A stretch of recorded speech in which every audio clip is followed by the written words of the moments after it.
Good afternoon, everyone, and welcome to Live at 4 on this Thursday. Hope you all had a good day. A little cloudy out today. Weekend is almost here, Friday Eve. Freak Fest. Yeah. I can't believe it's time. I know. I said, well, isn't that usually around Halloween? Well, that's next week. It's here, and we think is going to have that and much more in Weekend 608, and we'll continue our conversations with the candidates for U.S. Senate today, a conversation with Leah Buchner. But first, here's what's making news on this Thursday. The FBI reveals how they discovered a Madison man was trying to buy radioactive material to kill someone. The FBI is also saying 3 more suspicious packages were mailed to prominent people, including actor Robert De Niro. And there's another millionaire living in our midst. The latest lottery winner bought his ticket in Madison. Let's take a look outside today. Like Mark was saying, cloudy and continued cool, but everybody's been posting pictures of the sunrise this morning. Spectacular sunrise. Red in the morning, sailors take warning. Hello, clouds. That's our weather words. Hello, Dana Fulton. She's in the backyard. Yeah, so we said bye to the sunshine yesterday, so it worked. And then we greeted the clouds today. So yes, a beautiful sky this morning, some pink and red, vibrant colors. Not expecting as pretty of a sunset for us right now as the clouds have really settled on in. Looking at our visible cloud track, you can notice throughout the day, it's been fairly overcast for much of southern Wisconsin. Off to the east of Milwaukee, they got a little bit more sunshine early this morning. But the good news with this cloud coverage, not bringing any rainfall for us right now. We are going to stay dry through the next several hours and most of the evening. I can't say the same, unfortunately, for the rest through the weekend, the rest of the week. Temperature-wise, we're close to 50. Feels cool outside, but not too cold, as we do just have a light breeze. In the last 24 hours, our temps haven't moved around too much, just a few degrees cooler for us throughout central and southern Wisconsin. That breeze, again, in the single digits, still coming for the west-southwest for much of Wisconsin. We're going to continue to stay there as we head overnight and into tomorrow. No real switch in the direction or the wind speed. Tomorrow, we do have a slight chance for some showers. Temperature-wise, another day that's pretty similar to this afternoon with clouds in the sky. We'll take a closer look at that full forecast, though, what's ahead for this weekend in just a few minutes. Right now, I want to bounce right on over to traffic. The good news throughout all of Dane County is seeing a lot of green right now. No accidents to report, just a little slower on the Beltline than what we usually like to see. Now, from Verona to the Beltline will take you about 5 minutes. Oregon to the Beltline about 7, and then Springfield to University Avenue just 4 minutes. Again, a lot of green there. It's my favorite color, so it's always good news when it's popping up on traffic. So we'll take a closer look again at that forecast for this weekend, guys, in just a few minutes. All right, we will see you then. Thank you, Dana. Thank you, Dana. First at 4, a former congressional candidate and high-profile Capitol protester was in federal court today. Yeah, the FBI says Jeremy Ryan tried to buy enough radioactive material to kill someone. Our Keely Arthur was inside the federal courtroom and joins us now with the very latest. Keely? Well, the name Jeremy Ryan might sound familiar to you. He's probably better known as Segway Jeremy, a protester who was often seen driving a Segway around the Capitol. This is chopper video from Wednesday as federal authorities raided Ryan's town of Madison home. He was arrested earlier in the day for attempting to possess radioactive material with intent to cause death. Court documents show Ryan unknowingly contacted an undercover FBI agent for the substance, asking in an email, quote, how long would it take the poison to kill someone after ingested? The 30-year-old appeared in court today, where federal judge Stephen Crocker ordered Ryan detained until a formal detention hearing next Monday. Now, if convicted, Ryan could spend life in prison. We'll have more details on this case on News 3 at 5 and 6. Interesting. Very interesting. He looks a lot different. He does. He was thinner. He had hair. Today, totally different. All right. Well, keep us posted on the developments. Thank Absolutely. you, Keely. Thank you, Keely. The FBI is ramping up its investigation into suspicious packages that were sent to prominent Democrats critical of President Trump. At least 3 more envelopes were intercepted overnight. Hillary Lane has the latest from Manhattan, where a security guard stopped a package that was addressed to actor Robert De Niro. This is one of the 2 suspicious packages that were sent to Vice President Joe Biden's Delaware home overnight. The FBI confirms those devices and another sent to actor Robert De Niro are similar to the crude pipe bomb sent earlier this week to at least 6 other prominent Democrats sharply critical of President Trump, including former President Barack Obama and former presidential candidate Hillary Clinton. The packages targeting Biden were stopped at 2 postal facilities in Delaware. A quick-thinking security guard intercepted De Niro's envelope after he realized it looked similar to the ones he saw in news reports. Many here in Robert De Niro's Lower Manhattan neighborhood say they won't let this incident affect their everyday lives. We've been through a lot of things in this neighborhood. We've been through 2 World Trade Center attacks. We were devastated by Sandy. This too shall pass. President Trump urged unity while condemning the media for angry discourse during a rally in Wisconsin last night. He followed up with a tweet today. New York's mayor says the president has made it easier for voices of hate to come forward, but he stopped short of blaming him. I don't think it's right to connect the dots so perfectly until we know all the facts. I do think it's right to say the president really should change his tone. The NYPD bomb squad removed the package addressed to De Niro. It will be sent to the FBI's lab in Quantico, Virginia. Hillary Lane, CBS News, New York. The discovery of the suspicious packages is sparking new questions and debate about political tension in the U.S. The morning after the president's rally here in Wisconsin, he blamed the media for the current political climate, tweeting, "A very big part of the anger we see today in our society is caused by the purposefully false and inaccurate reporting of the mainstream media." CNN President Jeff Zucker, whose organization received one of the packages, released a statement condemning the White House rhetoric, saying there is a total and complete lack of understanding at the White House about the seriousness of their continued attacks on the media. White House Press Secretary Sarah Sanders pushed back today. The idea that this is at the hands of the president is absolutely ridiculous. Sanders added that there is a difference between comments and actions and pointed out that Republicans have also been the target of political violence. And last night in Mosinee, President Trump promised to stop thousands of refugees from crossing into the United States.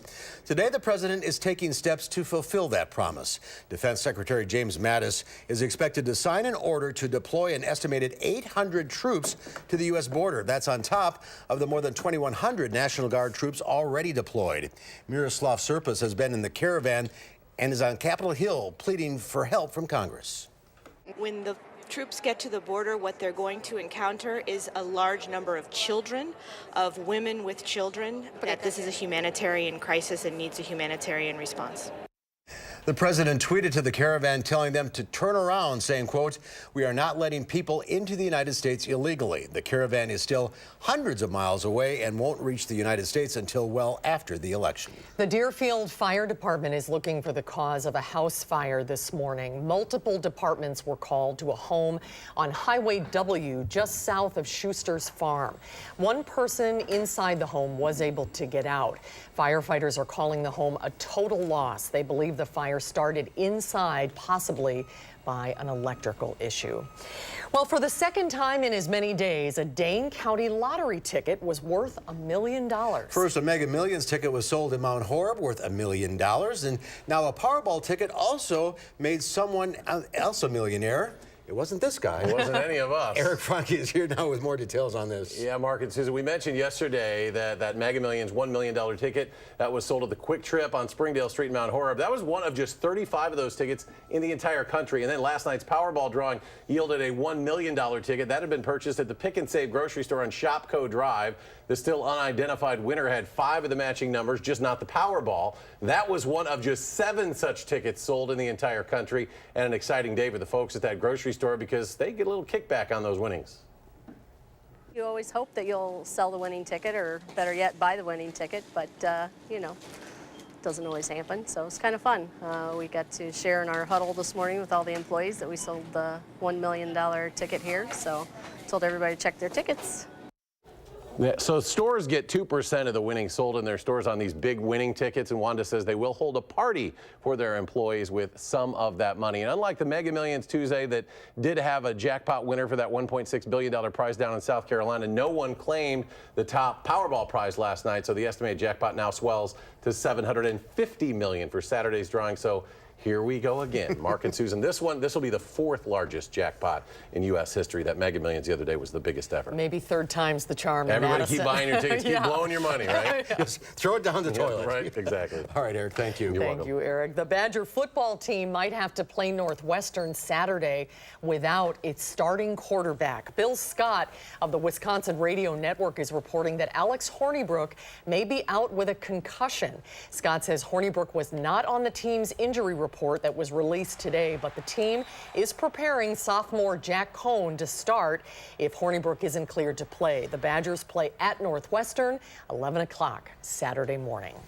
Well, still to come at 4. Yesterday, we sat down with Democratic candidate for U.S. Senate, incumbent Tammy Baldwin. Today, it's her Republican challenger's turn, a conversation with Leah Vukmir. That's when Live at 4 continues.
Welcome back. Megyn Kelly was absent from her NBC morning show today with questions swirling about whether her time at the network has come to an end. It follows this week's controversy over Kelly's comments on her show about blackface. You do get in trouble if you are a white person who puts on blackface on Halloween, or a black person who puts on whiteface for Halloween. Like, back when I was a kid, that was okay as long as you were dressing up as like a character. Well, just one day after making those comments, Kelly reversed course and apologized. I learned that given the history of blackface being used in awful ways by racists in this country, it is not okay for that to be part of any costume. Her audience gave Kelly a standing ovation. Kelly has reportedly split from her talent agency, CAA, that negotiated her $23 million a year deal for 3 years with NBC News. It's unclear whether Kelly or the agency made that decision. The drug Narcan, which reverses opioid overdoses, could soon be available at every public library and YMCA in the country. The drug's maker says it'll provide 2 doses of the nasal spray to more than 16,000 libraries and 2,700 YMCAs for free. It already offers free doses to high schools and colleges. Opioid overdoses kill an estimated 115 Americans every day. Stocks staged a comeback on Wall Street after taking a beating the past couple of days. The Dow Industrials gained 401 points, closing at 24,984. The Nasdaq Composite Index posted a 209-point gain. The S&P 500 was up 49. Stocks are back in positive territory for the year. Well, we continue our look today at the race for U.S. Senate. Incumbent Senator Tammy Baldwin is being challenged by Republican Leah Vukmir. We heard from Senator Baldwin yesterday. Today, our Rose Schmidt sits down for a conversation with Leah Vukmir, covering many of the same topics. You said that you would fall in front of a bus before letting people with pre-existing conditions go without coverage. So if the ACA were to be repealed, how would you do that? Okay, well, I stand by that. And here's the big lie of this election cycle, that I and other Republicans want to get rid of pre-existing condition coverage. And I have said it over and over again.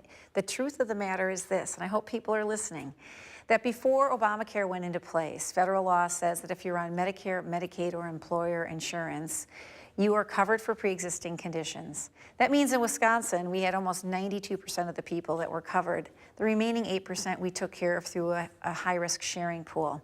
And overall, just health care reform, let's bring the power back to the states, bring the resources back to the states where we know how to do it. We need to bring competition back in, create a market in healthcare where one doesn't exist. We need transparency. We need the ability to have control over our healthcare dollars.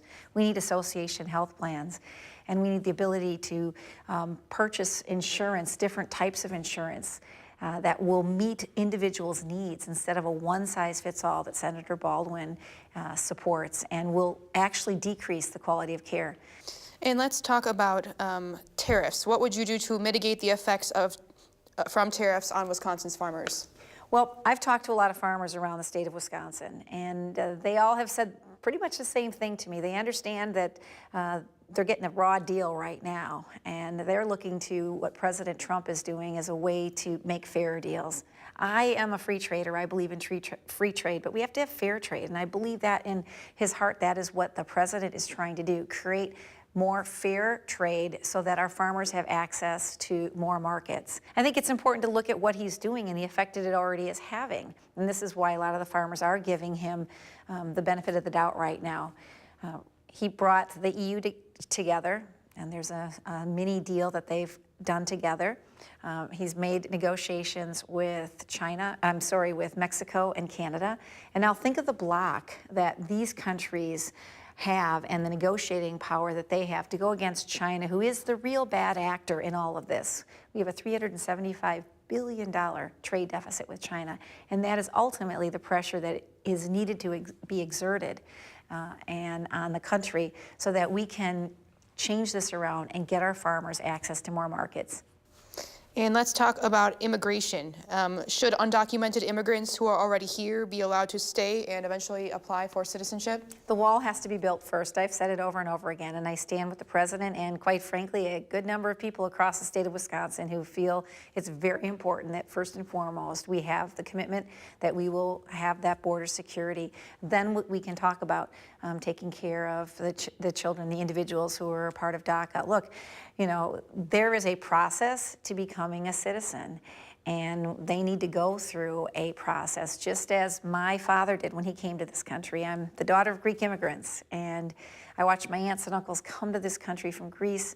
I helped them study for their naturalization and citizenship test. I helped them study English so they could assimilate into this country. And I think it's really important that people go through that process. And a lot of people are upset that others are bypassing that process, participating in all the privileges of becoming an American, but not going through the process of actually becoming an American citizen.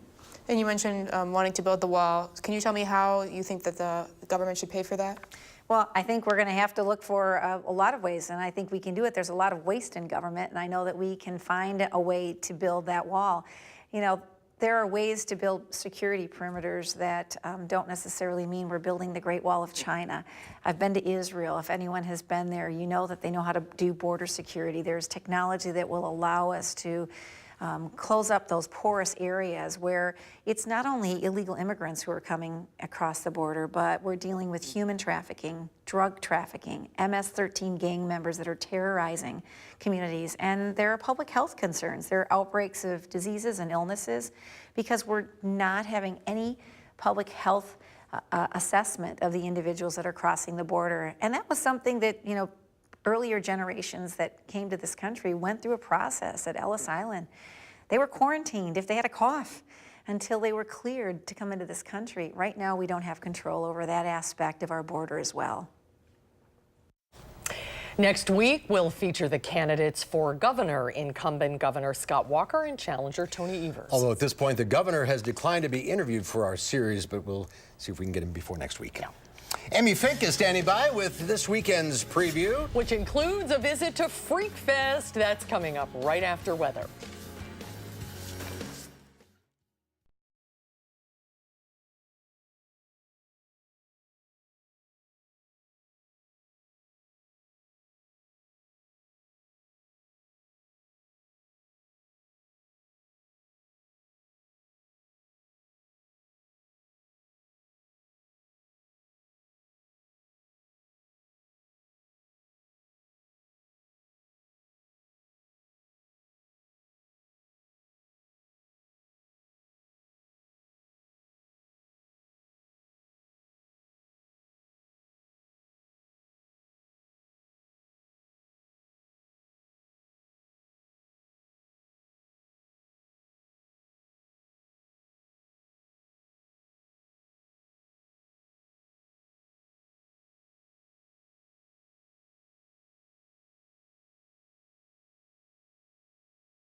Take a look at this. It's billed as the tallest freestanding climbing wall in the world. It's called Excalibur, and it's located near Amsterdam in the Netherlands. The tower is 121 feet above the ground. Designers also made it curved to make it just a little more difficult, but once on top, boy, What a view. And you went climbing the other day. Yes, I went to Boulder's Gym over on the east side of town the other day. Certainly not as tall as that, but still an awesome experience. Kind of cool. Yeah, Very no cool. net or anything, No right? net. Oh, boy. Oh, Wow, freestanding. just a rope. It's Thursday, October 25th. Lots of food to celebrate today. It's National Greasy Foods Day. It is also National Pasta Day. Oh, Yum. boy. And our prop of the day lands on sour candy. It is Sour Candy Day. Of course, sour candy can even brighten up the sourest of dispositions. Do you like them Oh, boy. Like the gummies or the... Oh, these are the kind of gummies. What are these? Those are Sour Patch Kids. So we have a few different options. We have Sour Patch Kids. We have the little trolley Sour Bites, the little crawlers. Those are like the wiggly worms. Dana We is have an an expert here. So we're breaking them down here, Okay. your sour categories. There are also Starburst Sour Gummies. So these, again, the wormies for these you. are gummies. We don't have any hard candy. do we? Now, no. Now, the bites, those are a little harder. They're not as... Why do you know I all was this? a child once. Why do you know all I was this? more of a sour kid than a chocolate kind of kid. So, but those are the bites versions of like the long sour straw, so they're a little better. But Good you stuff. you I'll still needed to try try one the of worms. these. Yes. Okay. So those are pretty They're good. hollow. Yeah, you would like drink your soda out of them when they were. Oh. Yeah, but the long ones, not the. Where's that a crawly? There's a crawly. So there's the crawly. crawlies. So the worms, and of course they have like I mean, told to take them out of the bag. spiders and like Ooh. wiggly little critters too. We have options. Sour options. Dana's got this covered. I'm helping you guys. I don't care for these. No, I agree with you. I like the hard, the sweet tarts and shock tarts. This is the kind of candy that I should buy instead of, because then I won't eat it. You know what I mean? You can buy it and try it. Chocolate does not last long on her desk. It doesn't. Not a bad day today. Kind of cloudy, too but sour. it's mild. Not too bad outside. A little cloudy for us, and we are looking, of course, at a little bit of rain creeping back to the forecast. We'll take a full look right after the break.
So we certainly started the week off with some sunshine. Unfortunately, As we're on our Friday Eve, we're moving in the other direction, having a little bit of cloud coverage starting to move in, and it's going to hang out with us as we head towards the weekend. Our visible cloud track looking a little overcast for central and southern Wisconsin. Over the last several hours, building it a little more. We did see a little bit of sunshine to start off this morning, just a little bit, enough to give us some color. Of course, that bright red this morning.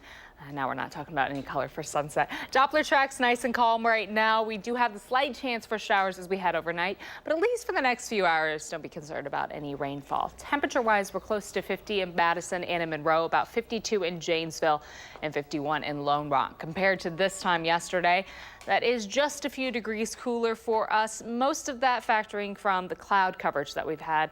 Just a little bit of sunshine would help us be just a few degrees warmer. Unfortunately, when we have the clouds overhead, we don't get to warm up as much during the day.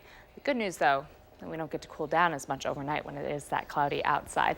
A calm breeze coming from the southeast right now in the single digits. It'll stay in the single digits for us overnight. Not expecting any gusty conditions as we head overnight, and that's the good news for us. We may again see some stronger wind breezes as we head into tomorrow, but overall, no major concerns with your forecast heading into tomorrow.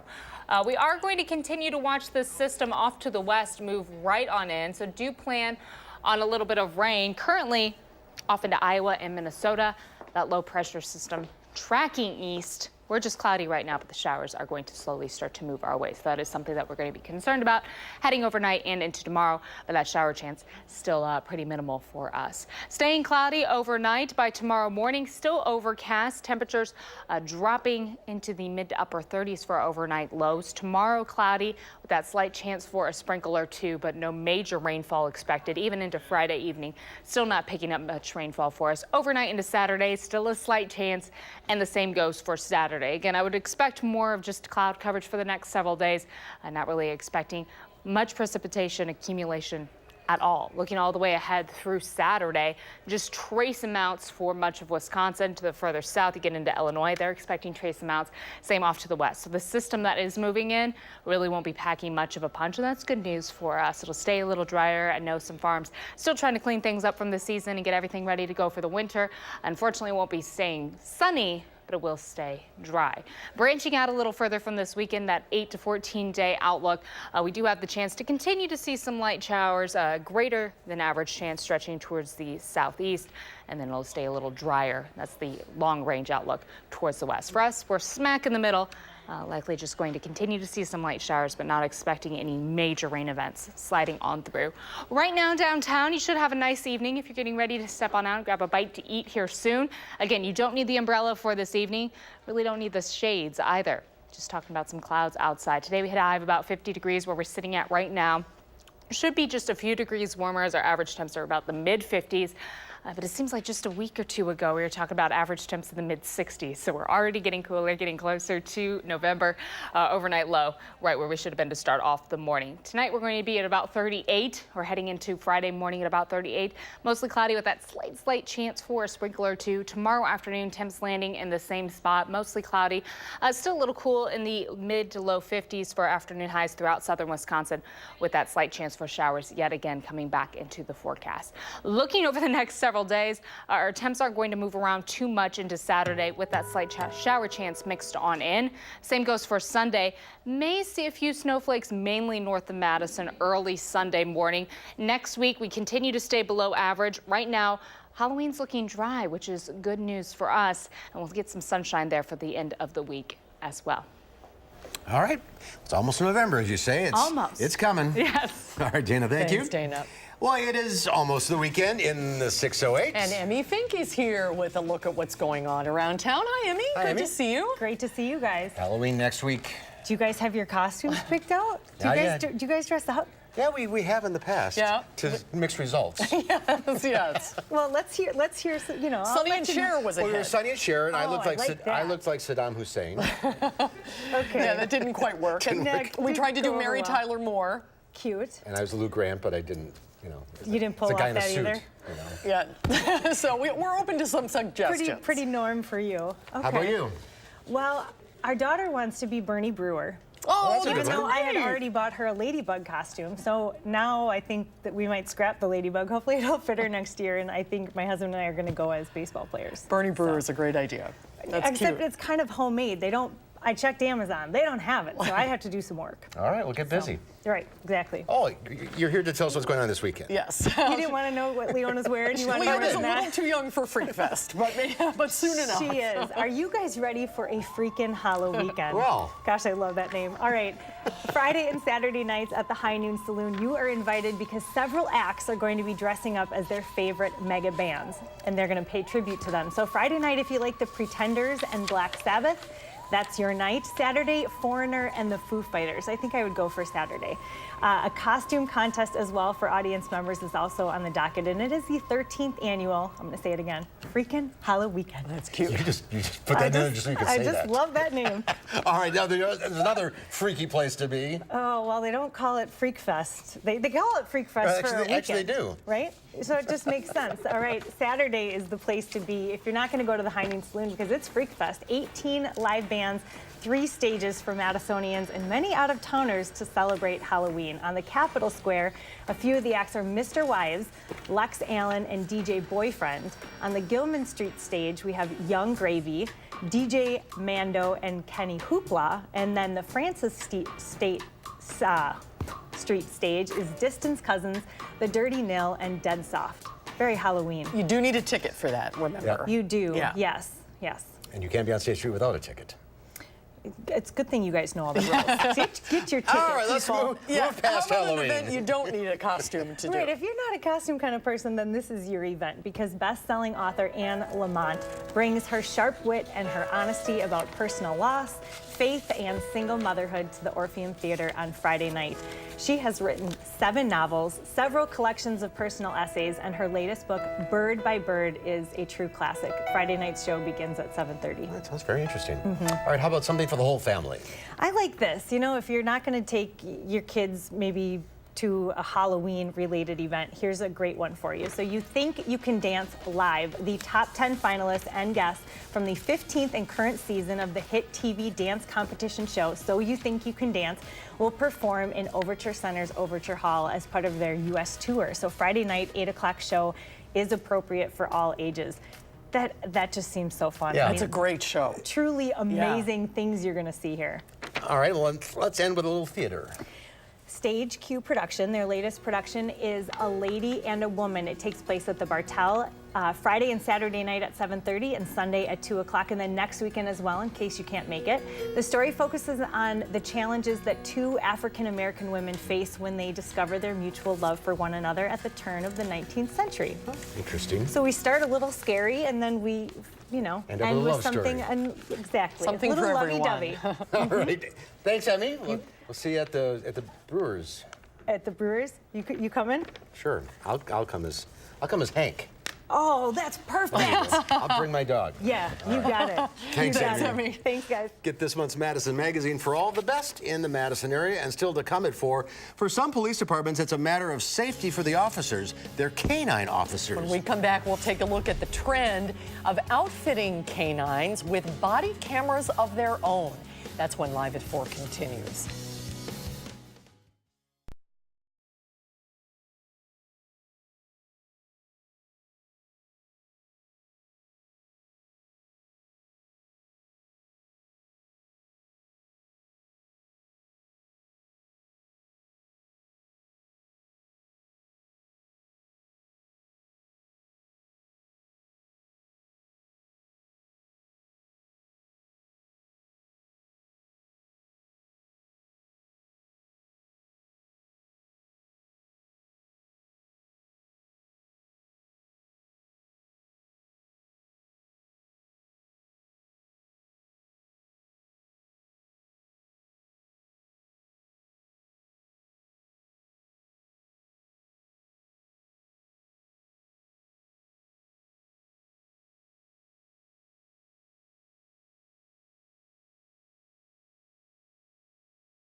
boy out there? There's the crew team. Yep, they're practicing. They're going to Princeton, New Jersey for a competition this weekend. So getting practice in while they can. Good day for it. It's twice a day. They're out this morning, Twice a day. Wow. Yep, twice a day. Well, many communities are debating whether police officers should wear body cameras or not. But for a couple of departments, including one in Wisconsin, putting body cameras on the canine officers is a no-brainer.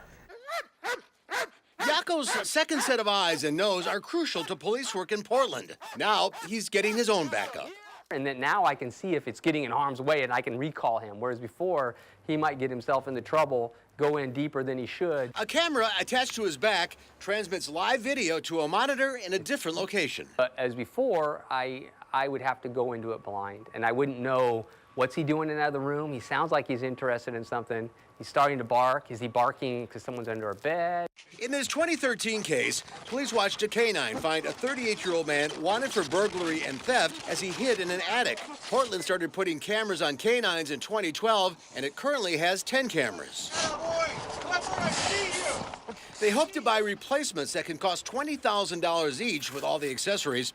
The department plans to use money seized through drug cases to buy them. You know, like if we have a really close encounter with armed people, it doesn't work out well for anyone. If we can gain distance, it gives us lots of options to negotiate and de-escalate. The program is catching on with law enforcement across the country. The Muskego Police Department near Milwaukee is one of the first in Wisconsin to get one. For Sirius, a German Shepherd. He will look for people, and he'll look for drugs. They paid nearly $9,000 for theirs through donations. Knowing what the suspect's doing and being able to see what the suspect's doing, being able to get a layout of a area, whether it's out in the woods or it's in a house or it's in a business, the camera will start to give us that layout. So when officers have to go into that environment, they can do it more safely. And it's no skin off Sirius's back. You know, it doesn't bother them at all. Technology helping eliminate obstacles in dangerous police work for the officers and canines. Good dog. You forget how hard those dogs work. They're incredible. And that's a great safety addition.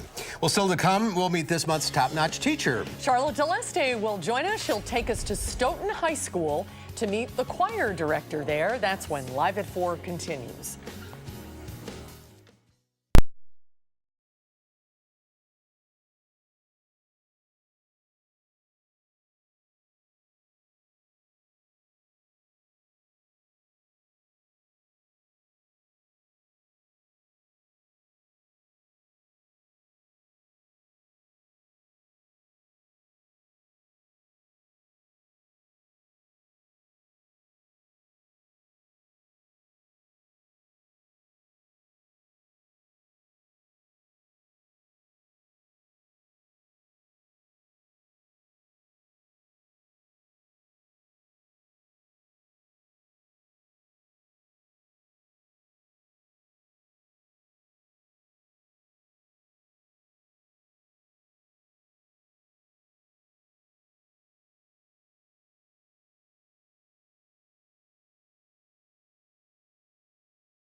Overall, things still looking okay on the roads right now. No accidents, major incidents to report, just usual little bit of a slowdown on the Beltline. Downtown looks okay right now. Unfortunately, a lot of red and yellow. That means we're seeing a little slower speeds. Same goes for the Beltline eastbound, a little closer to John Nolan Drive at about 22 miles per hour.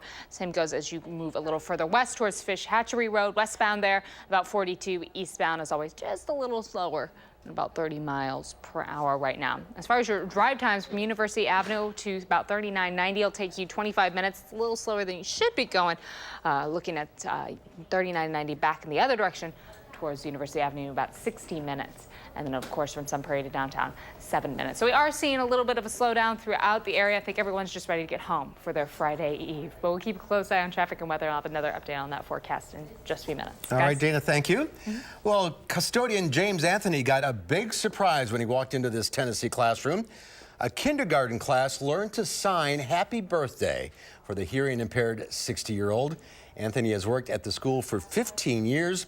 The school's principal says Anthony is beloved by the students who call him Mr. James. Oh, that makes me want, I'm going to cry. That's beautiful. Think about it. Music is seemingly everywhere, playing in your car and in the stores, in the classrooms. Your coworkers might even be humming a tune right next to you. As a matter of fact, I asked you about that today. He was sitting at his desk humming away. Now it's stuck in my head. Charlotte DeLeste is here to tell us about this month's musical top-notch teacher. I like to hum. I know. Thank you for inspiring me to write that. That's exactly where I got this from. So it really doesn't matter what your taste in music may be. Music, for many, is a language. And for Ryan Casey at Stoughton High School, he excels at speaking what really is a universal language.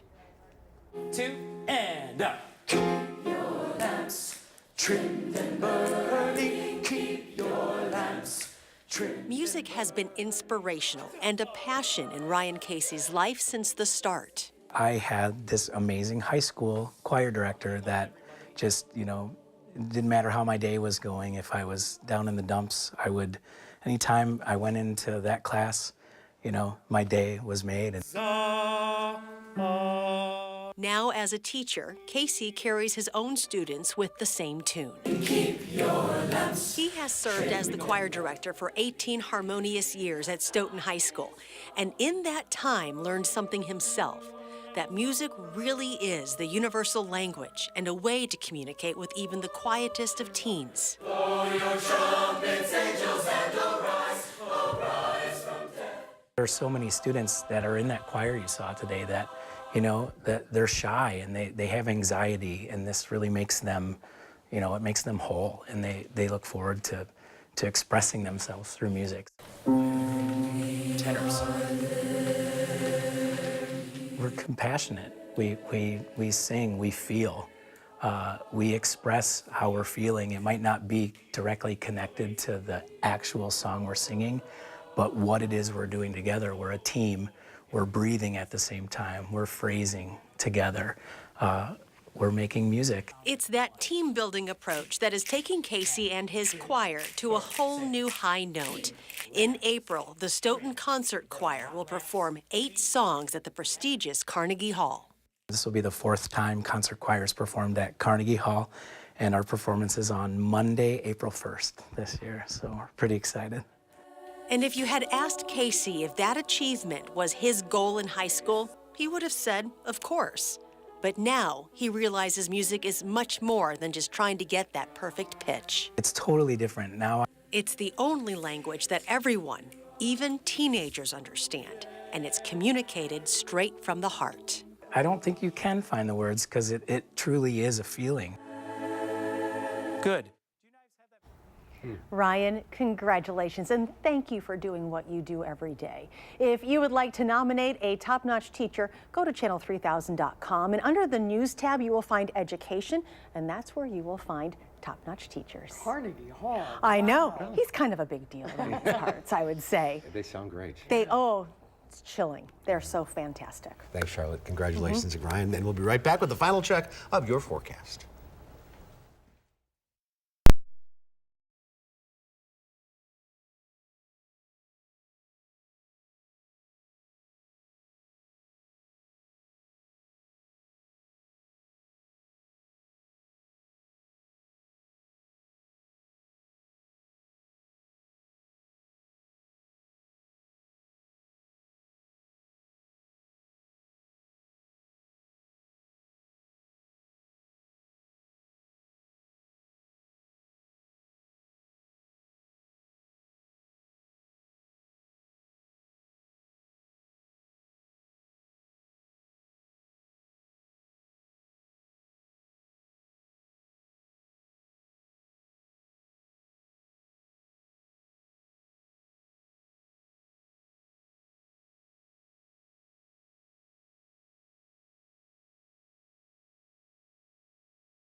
Welcome clouds. Yes, yes, yes. So we've had quite a cloudy day for us. Our visible cloud track just showing that off. A lot of cloud coverage moving into the state.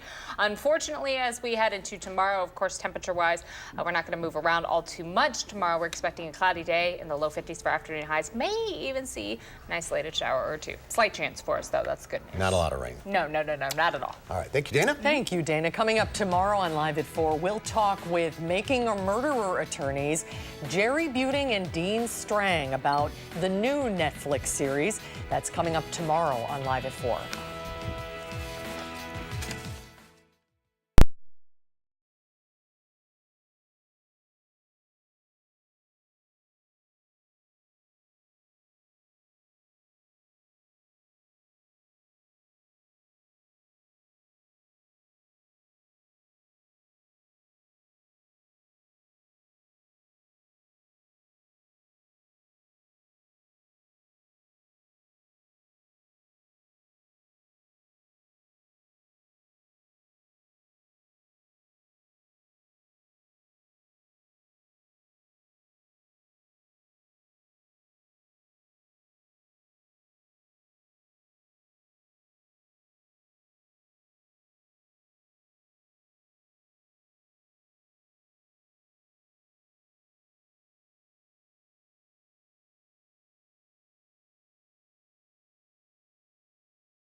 In today's final